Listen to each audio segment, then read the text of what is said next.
ప్రపంచంలోనే అతి చిన్న దేశాల్లో ఒకటి ఇజ్రాయిల్. ఈ దేశం ఎంత చిన్నదంటే సైజులో మన దేశంలోని రాజస్థాన్లో సగం ఉంటుంది. మన తెలంగాణ స్టేట్లో ఇజ్రాయిల్ ని ఫిట్ చేస్తే ఇలా కనిపిస్తుంది. ఇజ్రాయిల్ జనాభా కేవలం 90 లక్షలు, అంటే దాదాపు మన హైదరాబాద్ జనాభా అంతా. అయినప్పటికీ ఇది ప్రపంచంలోనే అత్యంత శక్తివంతమైన దేశాల్లో ఒకటి. ఇది ఎంత శక్తివంతమైనదంటే దీని చుట్టూన్న 7 అరబ్ దేశాలు కలిసి ఒకేసారి దీని మీద యుద్ధం చేసినా ఇజ్రాయిల్ ని ఓడించలేకపోయాయి. టెక్నాలజీలో వీరికి పోటీ లేదు, వ్యవసాయంలో కూడా వీళ్ళని మించిన వాళ్ళు లేరు. తాగడానికి నీళ్లు లేవు గాని ఎడారిలో కూడా వీళ్ళు పంటలు పండిస్తున్నారు. మిల్క్ ప్రొడక్షన్ లో కూడా ఇజ్రాయిలే నంబర్ 1. పర్ క్యాపిటా పరంగా ఎక్కువ మంది పోస్ట్ గ్రాడ్యుయేట్లు ఉన్న దేశం కూడా ఇజ్రాయిలే. ఇప్పటి వరకు 8 సార్లు వేరే దేశాలు ఇజ్రాయిల్ మీద యుద్ధం చేసినా ఒక్కసారి కూడా ఓడిపోయిన దేశం ఇజ్రాయిల్. గాజా మీద కాల్పులు ఆపాలని ప్రపంచంలో ఉన్న 53 ఇస్లాం దేశాలు కలిసి వార్నింగ్ ఇచ్చినా, ఆఖరికి ఐక్యరాజ్యసమితి హెచ్చరించినా కూడా ఒక్క అడుగు కూడా వెనక్కి వేయని దేశం ఇజ్రాయిల్. ఇలా చెప్పుకుంటూ పోతే చాలా ఉన్నాయి. అసలు గట్టిగా 1 కోటి మంది కూడా లేని ఇజ్రాయిల్ ని చూసి పెద్ద పెద్ద దేశాలు ఎందుకు వణుకుతున్నాయి? ఒకప్పుడు పూర్తిగా అప్పుల్లో కూరుకుపోయిన ఇజ్రాయిల్ ఇప్పుడు ఏ రేంజ్ లో డెవలప్ అయింది? వీళ్ళ నుంచి ఏం నేర్చుకోవాలి అనే విషయాలు ఈ వీడియోలో మనం తెలుసుకుందాం. మరెందుకు ఆలస్యం? Israel, Innovation Nation.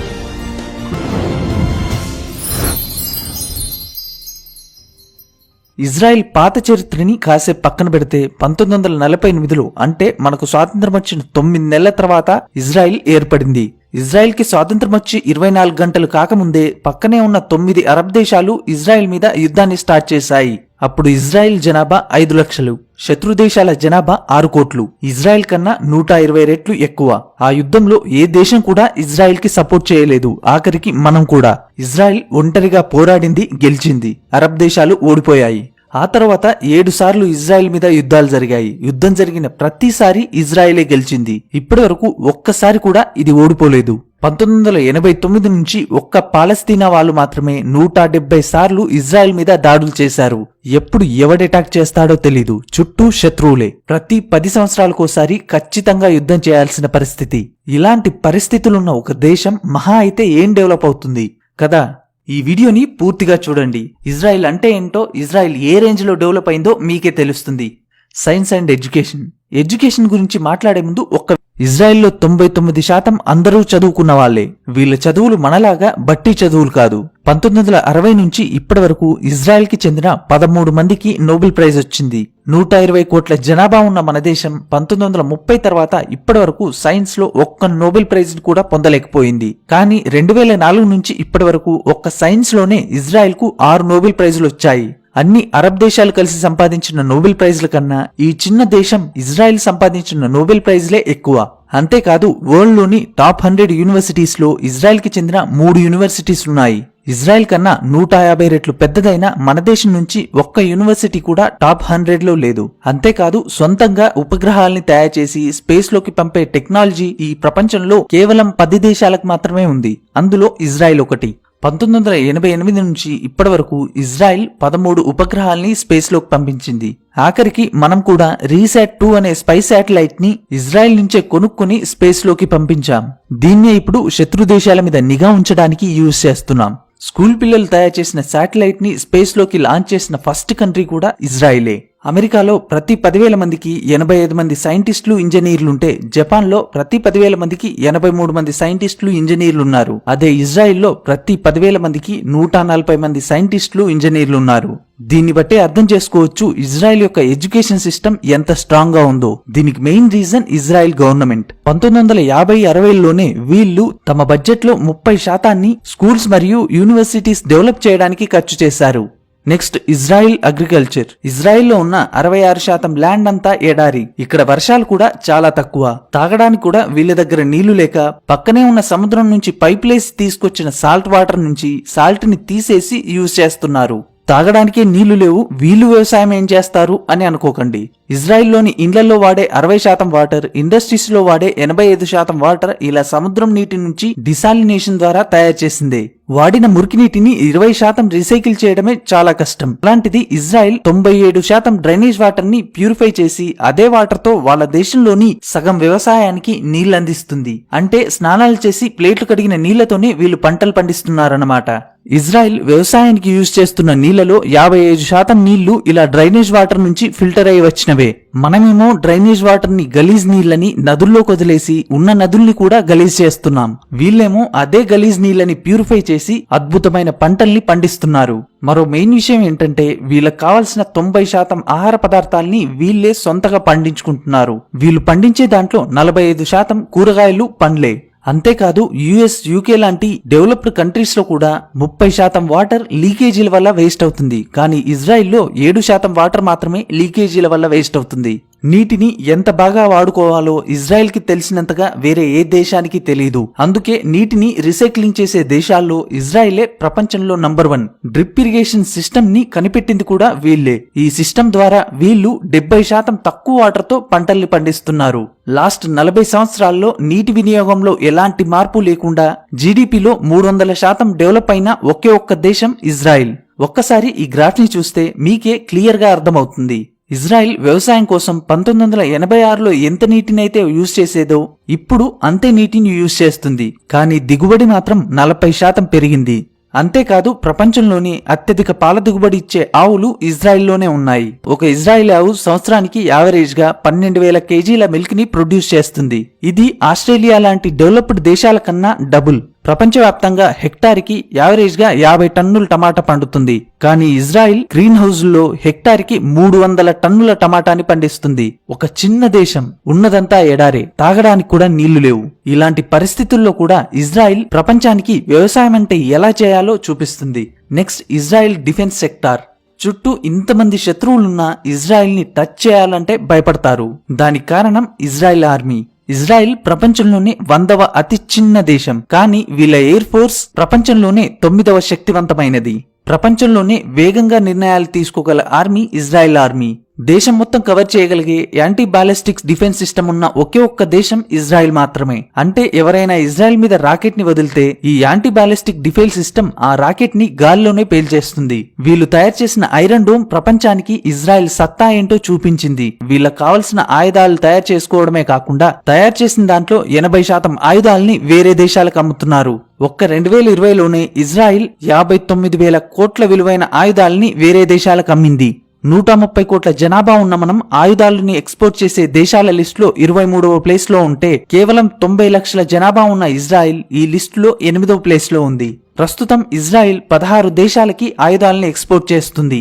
ఇజ్రాయెల్ నుంచి ఆయుధాలను కొనుక్కుంటున్న దేశాల్లో మనమే టాప్. మనం ఇప్పటివరకు కొన్న ఆయుధాల్లో 30% ఆయుధాలు ఇజ్రాయెల్ నుంచి కొన్నవే. వాళ్ళు అమ్మడంలో టాప్ లో ఉంటే మనం కొనడంలో టాప్ లో ఉన్నాం. ఒక్క మనకే కాదు, ఇజ్రాయెల్ యుఎస్ లాంటి డెవలప్డ్ కంట్రీస్ కి కూడా 10% ఆయుధాలని ఎక్స్పోర్ట్ చేస్తుంది. ఆయుధాల్లోనే కాదు డ్రోన్స్ ని తయారు చేయడంలో కూడా ఇజ్రాయెలే నంబర్ 1. 1985 నుంచి 2014 వరకు మార్కెట్ లో అమ్ముడైన డ్రోన్స్ లో 60% డ్రోన్స్ ని ఇజ్రాయెలే తయారు చేసింది. రీసెంట్ గా మనం కూడా వీళ్ళ దగ్గర నుంచే డ్రోన్స్ ని కొనుక్కున్నాం. 90 లక్షల జనాభా ఉన్న ఈ దేశంలో 35 లక్షల మంది ఆర్మీలో పనిచేస్తున్నారు. ఇజ్రాయెల్లో పుట్టిన అమ్మాయైనా అబ్బాయైనా 18 సంవత్సరాలు దాటిన తర్వాత తప్పకుండా ఆర్మీలో పనిచేయాలి. మగవాళ్ళైతే 3 సంవత్సరాలు, ఆడవాళ్ళైతే 2 సంవత్సరాలు. అది సినిమా హీరో కొడుకైనా, కోటీశ్వరుడు కొడుకైనా, ఆఖరికి PM కొడుకైనా సరే ఆర్మీలో ఖచ్చితంగా పనిచేయాల్సిందే. అందుకే వీళ్ళ దేశంలో ప్రధానమంత్రులు కూడా ఒకప్పుడు సైనికులే. ఈ రూల్ వల్ల ఇజ్రాయెల్లో ఉన్న ప్రతి ఒక్కరికి 18 సంవత్సరాల వయసులోనే ఒక ప్రాబ్లం ని ఎలా హ్యాండిల్ చేయాలో తెలుస్తుంది. దేశం అంటే ఏంటో తెలుస్తుంది. ఇంట్రెస్టింగ్ విషయం ఏంటంటే ఇజ్రాయెల్లో ఉన్న ప్రతి ఒక్కరికి గన్నుని ఎలా వాడాలో తెలుసు. అవసరమైతే ఆ దేశంలోని ప్రతి ఒక్కడు సైనికుడిగా మారగలడు. Next Israel startups. Israel startups కి ఒక స్వర్గం లాంటిది. ఒక పక్క ఇంతమంది శత్రువులున్న ఈ చిన్న దేశం నుంచి వచ్చే స్టార్టప్స్ ప్రపంచాన్ని ఏలుతున్నాయి. వరల్డ్ లో ఫస్ట్ మొబైల్ మోటరోలా తయారైంది ఇజ్రాయెల్లోనే. వాయిస్ మెయిల్ టెక్నాలజీని డెవలప్ చేసింది ఇజ్రాయెలే. మొట్టమొదటి కంప్యూటర్ వైరస్ ని తయారు చేసింది వీళ్ళే. వీళ్ళు తయారు చేసిన మొబైల్ ఐ అనే కంపెనీని 2017లో ఇంటెల్ కొనుక్కుంది. వీళ్ళు తయారు చేసిన వేజ్ అనే గూగుల్ మ్యాప్స్ లాంటి కంపెనీని 2013లో గూగుల్ కొనుక్కుంది. ఇవే కాదు, Waze, Wix, SodaStream, Fiverr లాంటి స్టార్టప్స్ అన్నిటికీ పుట్టినిల్లు ఇజ్రాయెల్. అంతేకాదు IBM, మైక్రోసాఫ్ట్, గూగుల్, యాపిల్ లాంటి ప్రపంచంలోని టాప్ కంపెనీల్లో 50% కంపెనీలు తమ R&D సెంటర్స్ ని ఇజ్రాయెల్లో స్టార్ట్ చేశాయి. గ్లోబల్ స్టార్టప్ ఎకోసిస్టమ్ ఇండెక్స్ లో US, UK తర్వాత ఇజ్రాయెల్ 3వ ప్లేస్ లో ఉంది. మనం 20వ ప్లేస్ లో ఉన్నాం. ఇజ్రాయెల్ డెవలప్ అవడానికి మరో మెయిన్ రీజన్ ముసాద్. మనకు రా ఎలాగో ఇజ్రాయెల్ కి మూసాద్ అలాగా. మూసాద్ అంటే మరణం అని అర్థం.